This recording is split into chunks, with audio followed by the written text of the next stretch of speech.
হ্যাঁ, এখানে দেখো, একটি বৃত্তের পরামিতিক সমীকরণ দেওয়া, কার্তেশীয় সমীকরণ, ব্যাসার্ধ, কেন্দ্রের স্থানাঙ্ক। তো আমরা যদি কার্তেশীয় সমীকরণে নিয়ে আসতে পারি তাহলেই তো বাকিগুলা বের করতে পারবো। ব্যাসার্ধ এবং centre.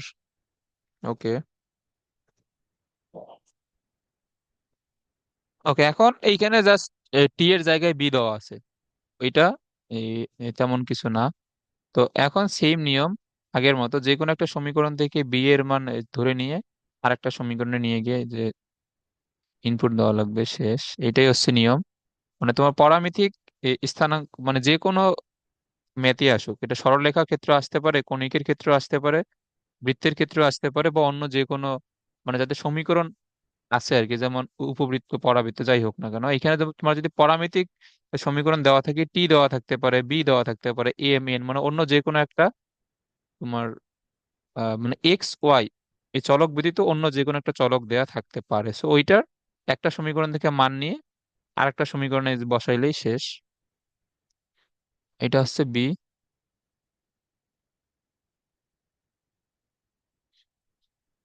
Sign theta plus one. তো এক নম্বর থেকে বি এর মান আসবে কত? 2x divide by cos theta minus one.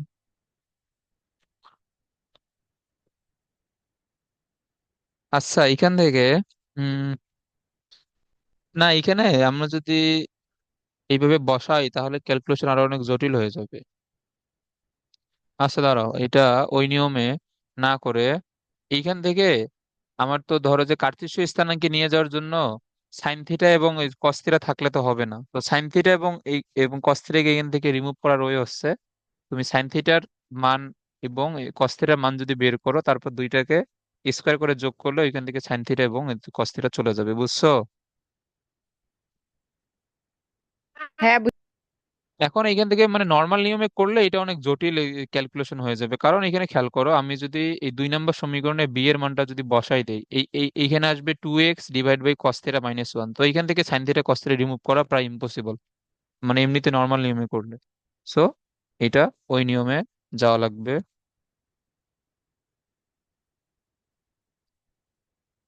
So 1 নম্বর থেকে cos 2x by B plus one, এটা হচ্ছে কস থিটার মান না? 2x by B plus one,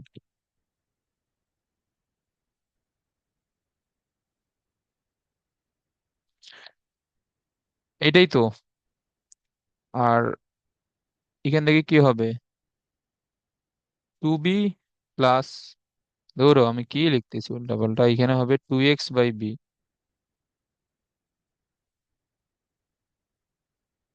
আর এইখান থেকে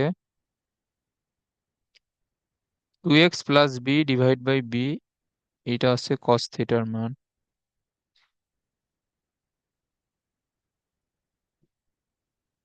আর 2 নম্বর থেকে 2y by B sine theta plus one এর মান, এইখান থেকে মাইনাস ওয়ান দিলে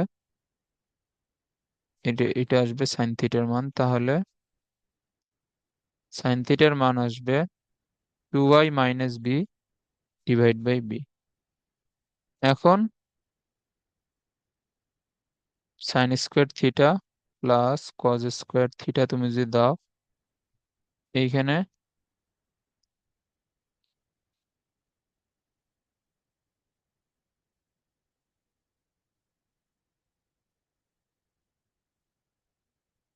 এখন এই যে ডান দিকে তো ওয়ান, আর এখানে তোমার লসাগু আসবে কত? B square. এখন বি স্কোয়ার যদি একবার আর গুণ করে দাও এইখানে, বি স্কোয়ার এখানে কত আসবে? 4x স্কোয়ার, 2ab, 4bx, এইখানে বি স্কোয়ার,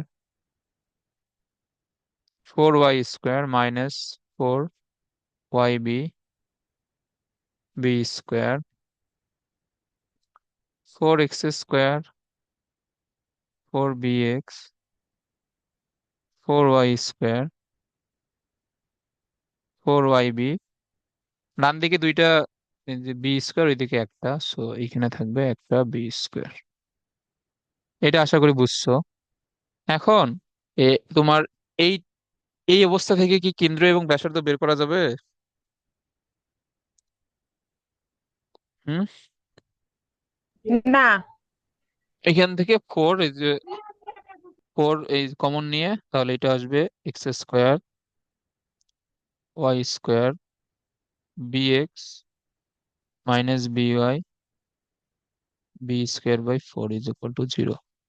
এখন এই অবস্থা থেকে কেন্দ্র এবং ব্যাসার্ধ বের করা যাবে। এখন সেন্টার কি হবে? -b/2। আরেকটা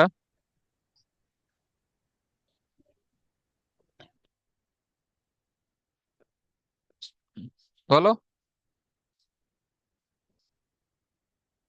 আরেকটা হচ্ছে b/2। হ্যাঁ, আর রেডিয়াস হবে কত? এটাও হবে বি স্কোয়ার বাই ফোর, এইটাও হবে বি স্কোয়ার বাই ফোর, আবার মাইনাস সি দিলে এটাও হবে বি স্কোয়ার বাই ফোর। তো একটা একটা বাদ তো থাকে এখানে শুধুমাত্র বি স্কোয়ার বাই ফোর, মানে বি বাই টু। এটা হচ্ছে রেডিয়াস আর এটা সেন্টার। তো এগুলা খেয়াল রাখবা যে কোন ক্ষেত্রে তোমার কি করলে, যেমন এই যে এটা 6 নম্বরে যে ছিল, এটাতে জাস্ট তোমার টি এর জায়গায় ওয়াই এর মানটা বসাই দিলে জাস্ট এমনিতে হয়ে যাচ্ছে। বাট এটা মানে একটু মনে রাখবা, যখন পারামিতিক সমীকরণে সাইন থিটা এবং কস থিটা গুলো দেওয়া থাকবে তখন এই নিয়মে যাওয়া লাগবে। সাইন থিটার মান এবং এই কস থিটার মান আলাদা করে বের করে নিয়ে তারপর দুইটাকে স্কোয়ার করে যোগ করবো, কারণ ওইখান থেকে সাইন থিটা এবং কস থিটা রিমুভ করাই লাগবে, না হলে তো তোমার কার্টেসীয় সমীকরণ আসবে না।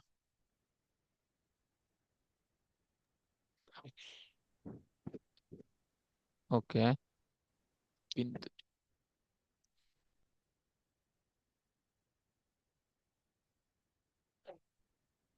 এই টাইপের একটা ম্যাথ এমনিতে নর্মাল এই যে বৃত্তের ম্যাথে অলরেডি করানো হয়েছে।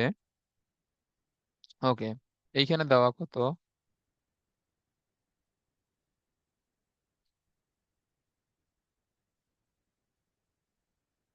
Y is equal two -3 + 5। এখন এখানে সেম জিনিসই করা লাগবে আসলে। তোমার কার্তেশীয় স্থানাঙ্ক তুমি যদি বের করতে চাও, সাইন থিটা এবং কস থিটা রিমুভ করতে হবে।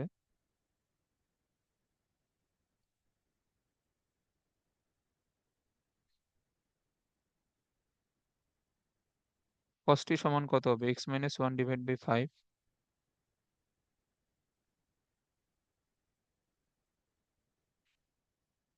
y + 3/5, সাইন স্কোয়ার টি প্লাস কজ স্কোয়ার টি, উপরে x - 1 + y + 3 স্কোয়ার, আর নিচে তো ওই যে দুইটারই এই যে লসাগু কত, এই 25 করে হবে না তো। এটা একবারে লিখলাম। তো এটা কি হবে? এক্স স্কোয়ার, ওইখান থেকে ওয়াই স্কোয়ার -2x + 6y, আর 1 আর 9 মিলে কত? 10। আর এদিকে থাকবে কত? 25। তো এগুলা তো ক্যালকুলেশন গুলো আশা করি বুঝতেছো, বাট পরীক্ষার হলে এত শর্টকাটে করা যাবে না, পরীক্ষার হলে লাইন বাই লাইন লিখ।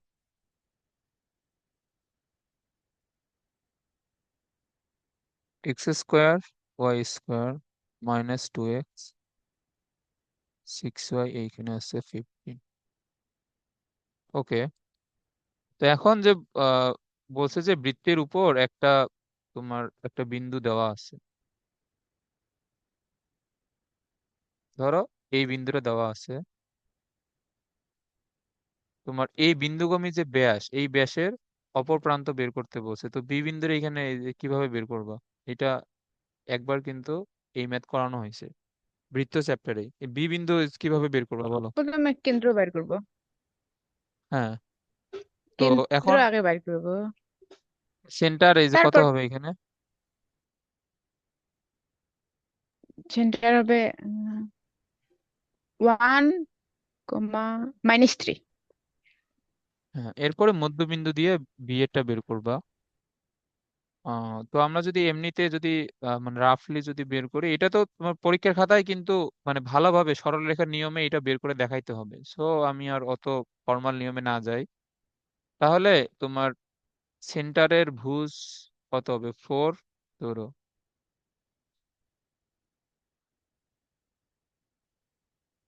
এটা কত? 1 সমান কত? 4 প্লাস ধরো সেন্টারের বি বিন্দুর ভুজ ডিভাইড বাই 2, তাহলে 2। 2 থেকে 4 বিয়োগ করলে কত হবে? -2। আর এটা আসবে কত? -3 সমান 1 plus Q divide by 2, -6, Q গেল ওইখানে, -7। তো এটা -2 -7।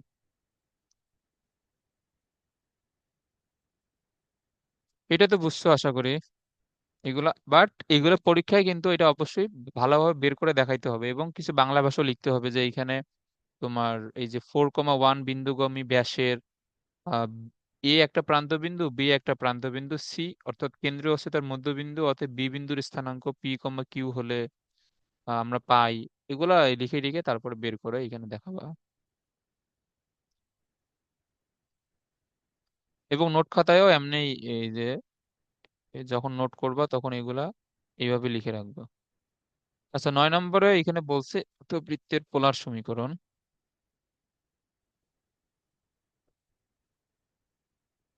121। ওকে।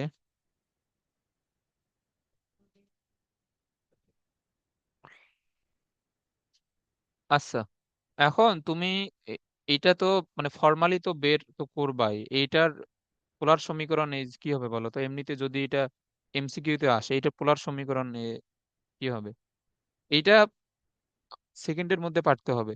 এটার তোমার সেন্টার কত এটার?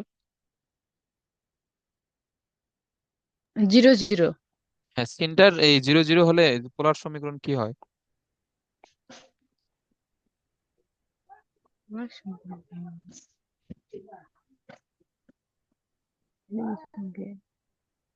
এটা তো 2বার অলরেডি দেখানো তো হয়েছে। সেন্টার 0 0 হলে পোলার সমীকরণ কি হয়? এই যে এটা 2 নাম্বারটা, সেন্টার পোল বা মেরুবিন্দুতে বৃত্তের কেন্দ্র হলে পোলার সমীকরণ কি হয়? আর ইজ ইকুয়াল টু এ। এ। এটা মনে রাখবে। এখানে এ কি? এইখানে এ হচ্ছে কার্তেশীয় সমীকরণের ব্যাসার্ধ। না, এইখানে এ কিন্তু সবগুলা সমীকরণে এ কি? এ আছে কার্তেশীয় সমীকরণের ব্যাসার্ধ, এটা ভালোভাবে মাথায় রাখবা। ওকে। তাহলে এখানে পোলার সমীকরণ কি হবে?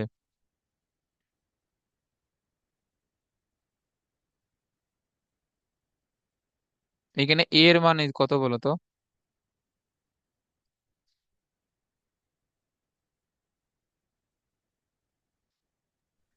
এখানে এর এ মান বলো।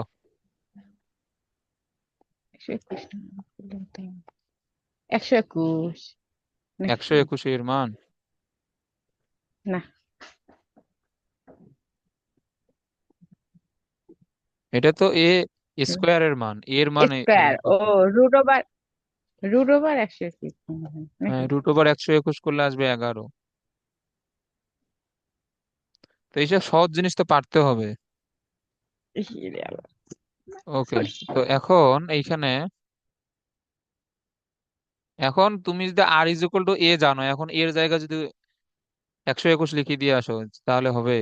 এগুলা হচ্ছে যে সবকিছুই ভালোভাবে খেয়াল রাখতে হবে। এখন এটা তোমার সৃজনশীল যদি আসে, এই যে দেখো, এটা কিন্তু 2022 সালে বোর্ডের ক নম্বরে আসে। তো ক নম্বরে তো ডিরেক্ট এইভাবে লিখে দিলে হবে না। সো তুমি সৃজনশীলে এটা ফর্মালি লিখতে হলে এটাকে তুমি যদি এই সমীকরণে নিয়ে যাও যে G cos theta F sine theta plus এটা হচ্ছে পোলার সমীকরণ। এখন তুমি এখান থেকে লেখো জি এর মান কত? 0। তার মানে এটাও 0 হবে, এইটাও 0 হবে। আর এখান থেকে সি এর মান এই যে কত বলো তো এই সমীকরণে? সি কত? সি 121। -121।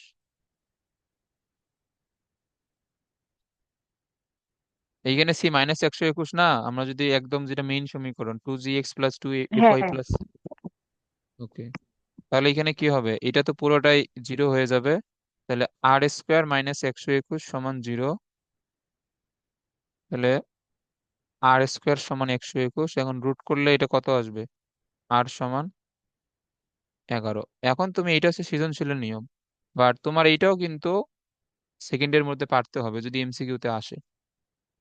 ওকে, এখন তুমি যদি এই নিয়মটা তোমার মনে না থাকে যে সেন্টার মূল বিন্দুতে হলে r = a, এখন এ হচ্ছে কার্টেসিয়ান সমীকরণের ব্যাসার্ধ। ওকে, তো এখন তুমি যদি ফর্মাল নিয়মে এখন যদি এমসিকিউ সলভ করতে যাও তাহলে তোমার 2 মিনিট লেগে যাবে, যে এখানে এই অ্যান্সার 5 সেকেন্ডের মধ্যে বলা সম্ভব, যে r = 11। ওকে, এখন এই টাইপের ম্যাথ তো দেখানো হয় নাই, এটা হচ্ছে তোমার যদি কোনো একটা বৃত্ত,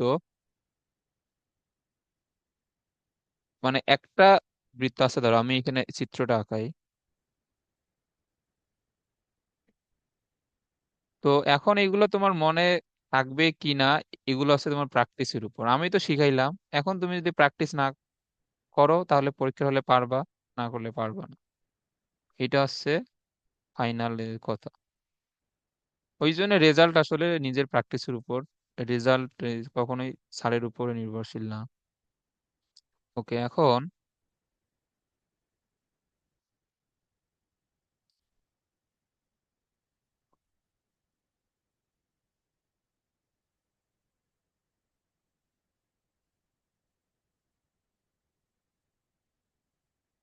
উম,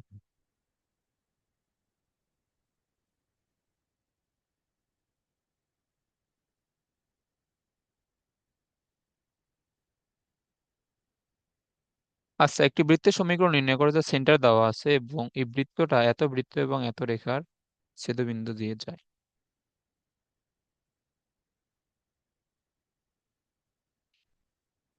এখন একটা একটা বৃত্ত আর একটা রেখার মধ্যে কয়টা ছেদবিন্দু পাওয়া সম্ভব? হুম আর দুইটা। হুম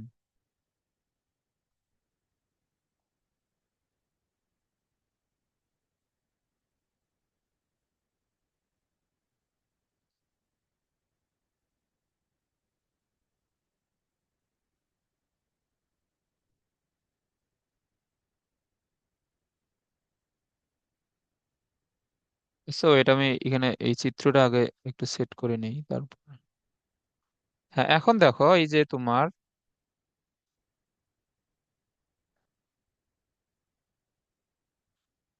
যে এই বৃত্তের সমীকরণ দেয়া আছে, এটা কত, x² + y² - 4x, এবং এই রেখার সমীকরণও দেয়া আছে x = 3। এখন এই যে তোমার যে, যেটা গিভেন বৃত্ত এবং রেখা, এই বৃত্ত এবং রেখা ছেদবিন্দু হচ্ছে এই দুইটা। এখন এইটা হচ্ছে তোমার নির্ণেয় বৃত্ত, যেটা সমীকরণ তোমাকে বের করতে বলছে, এবং এই নির্ণেয় বৃত্তের সেন্টারও কিন্তু দেওয়া আছে, এটা কত, 6,0। এখন এই বৃত্তটা, এই যে তোমার গিভেন বৃত্ত এবং ওই রেখার দুইটা ছেদবিন্দুগামী, এই যে বুঝছো এই চিত্রটা? হ্যাঁ। ওকে, এখন আমি যেটা জেনারেল সূত্র,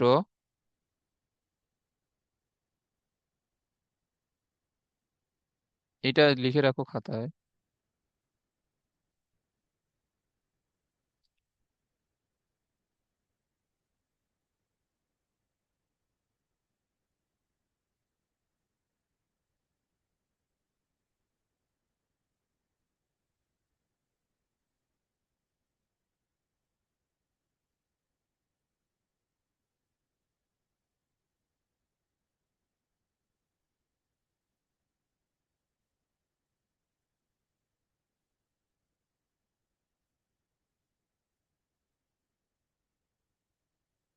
এটা হবে, এই যে প্রথমে বৃত্তের সমীকরণটা লিখবা,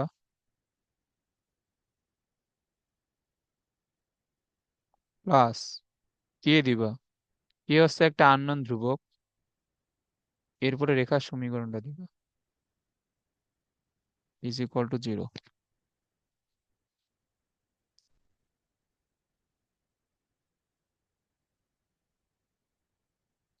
এটা অবশ্যই, এটা ভালোভাবে মাথায় রাখতে হবে যে তোমার কোন একটা বৃত্ত দেওয়া এবং একটা রেখা দেওয়া, এবং ওই বৃত্ত এবং রেখা ছেদবিন্দু দিয়ে আর একটা বৃত্ত গেলে ওই বৃত্তের সমীকরণ হবে বৃত্তের সমীকরণ প্লাস কে ইন্টু রেখার সমীকরণ ইজ ইকুয়াল টু 0। ওকে,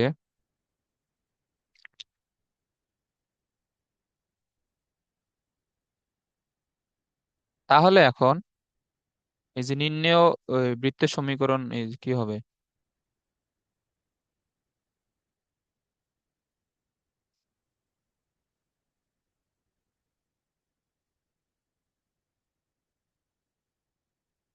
এটা কি হবে? x²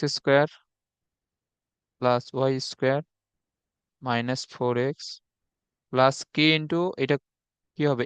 x-3 লিখতে হবে কিন্তু, কারণ এইটা তোমার হুম। হচ্ছে যে এই ফরম্যাটে নিয়ে আসলে x-3 হয়, ইজ ইকুয়াল টু 0। ওকে, এখন তুমি যদি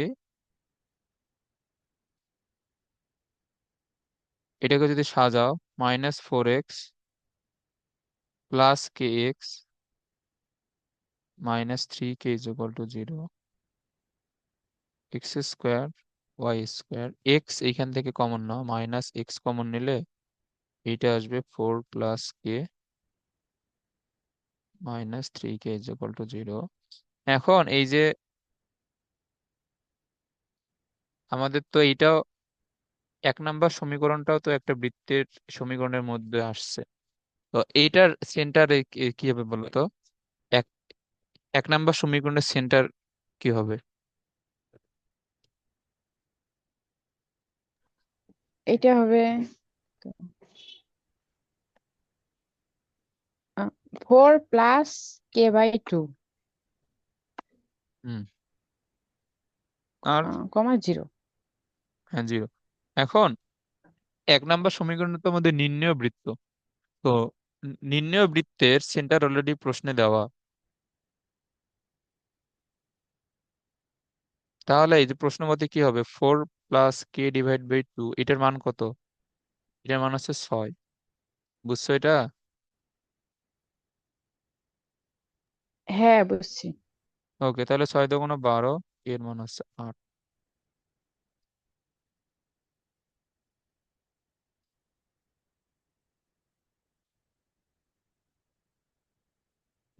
তাহলে বৃত্তের সমীকরণ হবে x² y², 8 বসাইলে 12, 12x -24 is equal two 0, এটা হচ্ছে অ্যান্সার। তো এই টাইপটা কিন্তু খুবই ইম্পর্টেন্ট।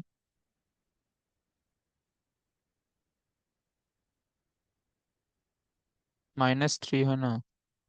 আচ্ছা, কে এর মান, আচ্ছা দাঁড়াও, আচ্ছা সরি, একটা এখানে ভুল হয়েছে। এটা হচ্ছে যে এইখানে মাইনাস যদি কমন নেই, এখানে একটা -k আসবে আসলে।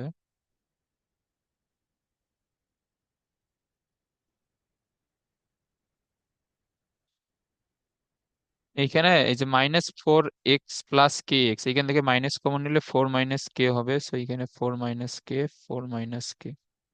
তাহলে এখানে 6 × 4 - k কত? 12। কে এর মান, ওই কে ডান দিকে নিয়ে গেলে বিয়োগ করলে তখন কে এর মান আসবে আসলে -8। তো কে এর মান যদি -8 আসে, তাহলে এটা মাইনাসে মাইনাসে তখন এটা হয়ে যাবে প্লাস, আর এটা হয়ে যাবে -24, +12x -24। এখন ঠিক আছে। কি হবে? তাও ভুল হইলো নাকি? 4 - k না, মাইনাসে মাইনাসে প্লাস, ধরো এখানে তো -12xই হবে।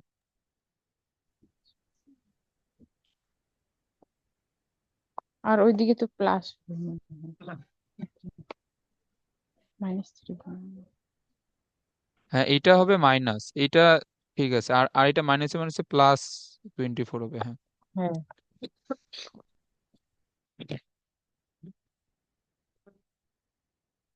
ওকে। আচ্ছা,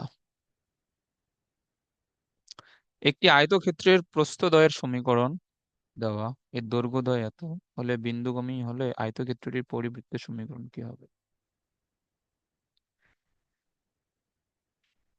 ওকে, আয়তক্ষেত্রের প্রস্থের সমীকরণ দেওয়া।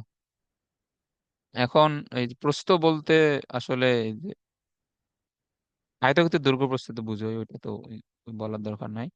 এর দৈর্ঘ্যদ্বয় এত বিন্দুগামী, একটা হচ্ছে 1,0 বিন্দুগামী, আর একটা হচ্ছে 2,16 বিন্দুগামী। ওকে, তাহলে এই যে প্রস্থ আর দৈর্ঘ্যের মধ্যে সম্পর্ক কি বলতো? আয়তক্ষেত্রের প্রস্থ এবং দৈর্ঘ্য যে সরলরেখাগুলো হবে, এই সরলরেখার মধ্যে সম্পর্ক কি হবে?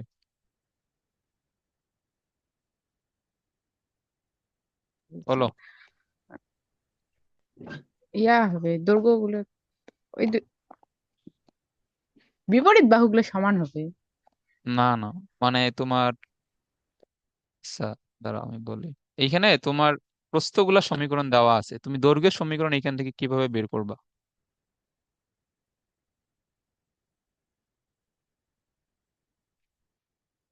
এটা বলো যে দৈর্ঘ্যের এগুলো সমীকরণ এখান এই থেকে তুমি কিভাবে বের করবে? লম্বের সমীকরণ বের করবো। হ্যাঁ, কারণ তোমার প্রস্থগুলা তো দৈর্ঘ্যের, সরি, দৈর্ঘ্য এবং প্রস্থ এই দুইটাই তো পরস্পরের উপর লম্ব না?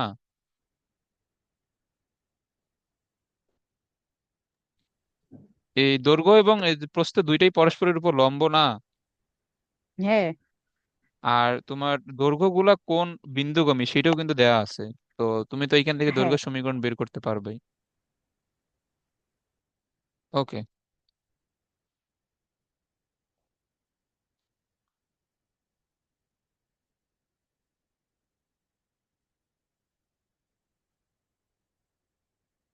আচ্ছা ধরো আমি যদি এখানে চিত্রটা যদি একটু এঁকে নেই,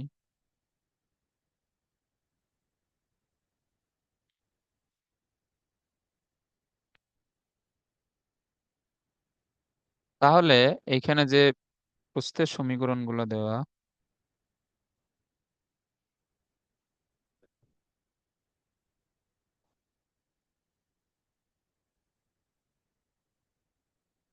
2x - 3y + 5, এটাকে আমি যদি একটু ওই ফরম্যাটে লিখতে চাই, এটা হবে -5/2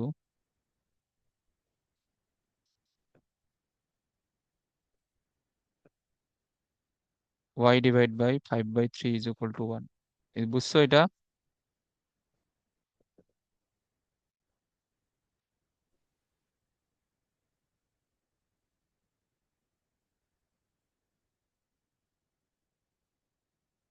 সরি, এইখানে তো উল্টা হয়ে গেল না। এটা হবে, নিচে আসবে 5, তাহলে এটা হবে 5/2। ধরো ঠিকই তো ছিল। আর এটা 2 আসবে নিচে, এটা হবে 2/3।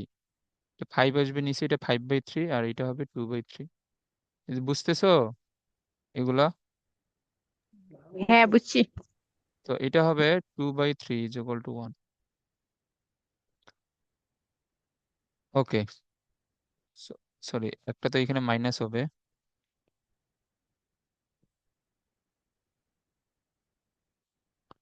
আচ্ছা, এখন এগুলা চিত্র আঁকাইতে তোমার এগুলা কিভাবে সাহায্য করবে এখানে? wait।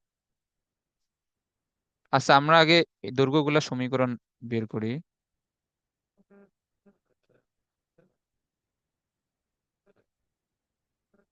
ওকে, তাহলে দৈর্ঘ্যের সমীকরণ একটা হবে 3x + 2y + k।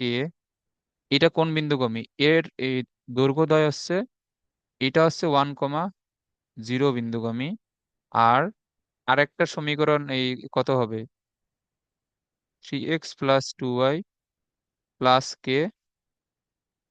= 0। এটা কোন বিন্দুগামী? এটা হচ্ছে 2,16 বিন্দুগামী। এখন তুমি মান এইখান থেকে বের করো। এখানে এই কত আসবে? 3 + 0 + k। তাহলে কে এর মান একটা আসবে কত, -3। এইখান থেকে 3 × 2 = 6, 16 × 2 = 32, plus K is equal two 0। তাহলে কে এর মানে এখান থেকে আসবে কত, -38। এটা আসবে না, -38। তাহলে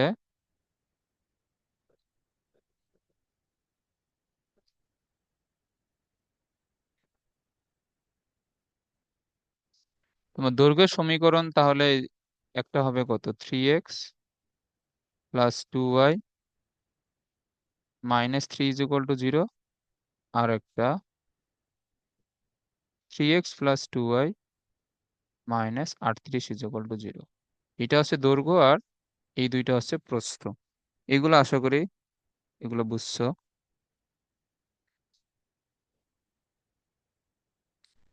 ওকে। আচ্ছা, এখন এইখানে এই সমীকরণের নাম দেই। এটা ধরো 1 নাম্বার, এটা 2 নাম্বার, এটা 3 নাম্বার, এবং এটা 4 নাম্বার।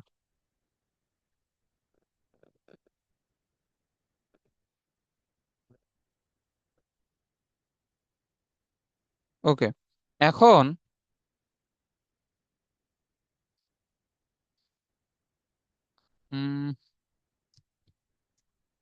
x - 5, তাহলে এটা এক্স অক্ষকে নেগেটিভ দিকে এবং ওয়াই অক্ষকে যদি পজিটিভ দিকে ছেদ করবে।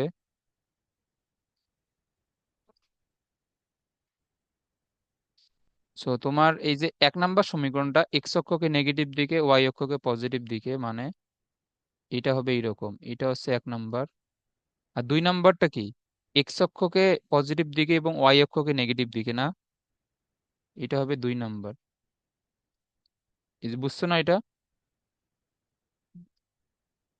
বুঝছি।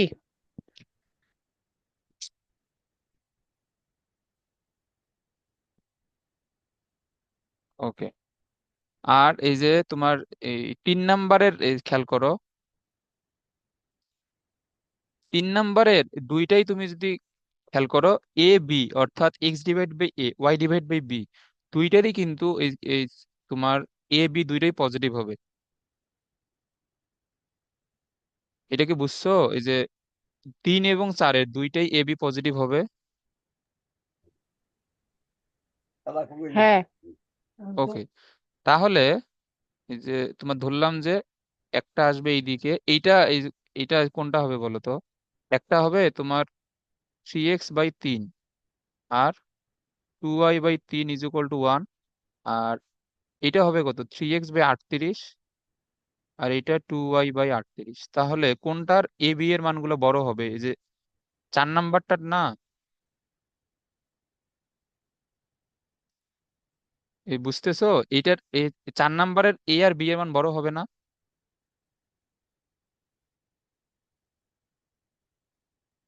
হ্যাঁ। হুম। ওকে।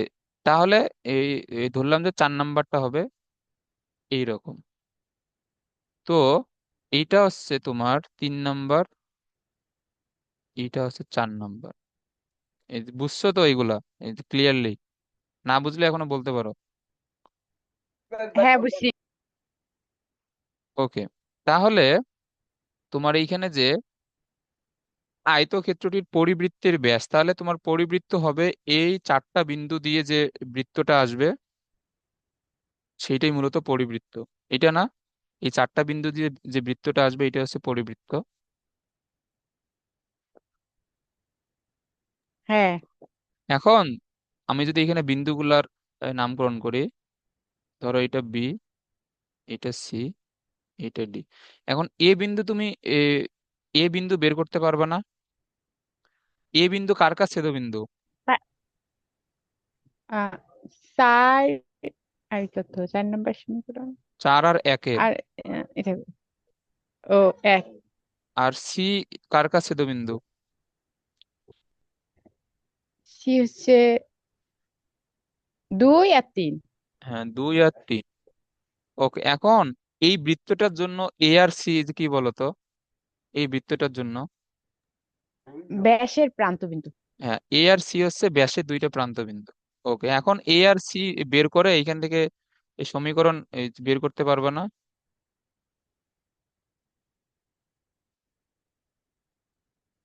পাবো।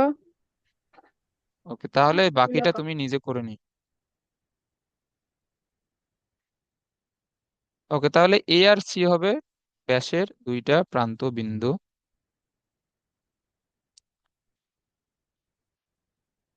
এখন তুমি এ এবং সি, এই যে কোন কোন রেখার দুইটা ছেদবিন্দু, এখন এটা ক্যালকুলেটর দিয়ে সলভ করবা।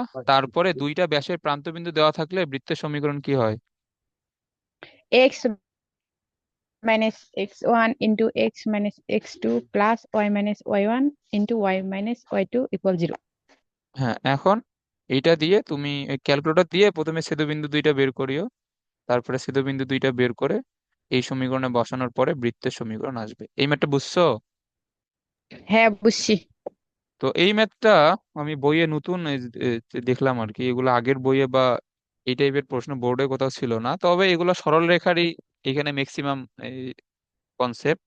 তারপর সরলরেখা থেকে আর কি এরপরে জাস্ট এই পরিবৃত্তের জন্য এ সি অথবা তুমি বি এবং ডিও বের করতে পারো, কোনো সমস্যা নাই। এরপরে ব্যাসের দুইটা প্রান্ত বিন্দু ধরে এটা হবে বৃত্তের সমীকরণ বের করি। তো এখানে 4.1 শেষ। এরপরে হ্যাঁ, এরপর থেকে 4.2 আমরা শুরু করব নেক্সট দিন।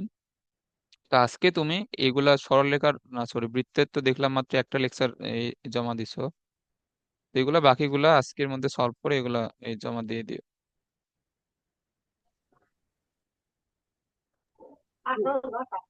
ঠিক আছে আজকে। আচ্ছা।